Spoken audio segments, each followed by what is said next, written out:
Excuse me, could I just add to what Yes. has been said? This is actually the last question, so if you have something to say real quickly, I would this is just the question add to do what it. Kathleen has said from Sure. her work and observations at the local level. It's very difficult to get your hands on actual written policies, evidence of some kind, of a directive coming from on high. We know they're there.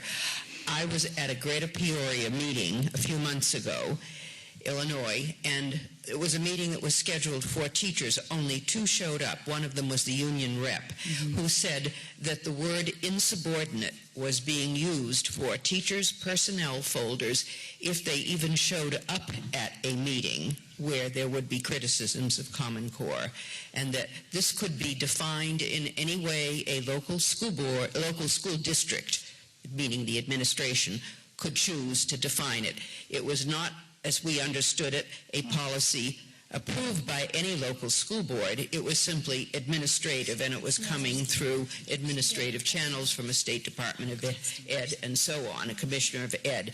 So the word insubordinate may be somewhere floating there, but we haven't been able, and there are a number of us who've tried to find evidence of written directives. He is on the record for what he said at this meeting, because the meeting was videotaped, and he was willing to speak up and was safe because he was a union rep from his area. Great. Peg, do you have any last comments here?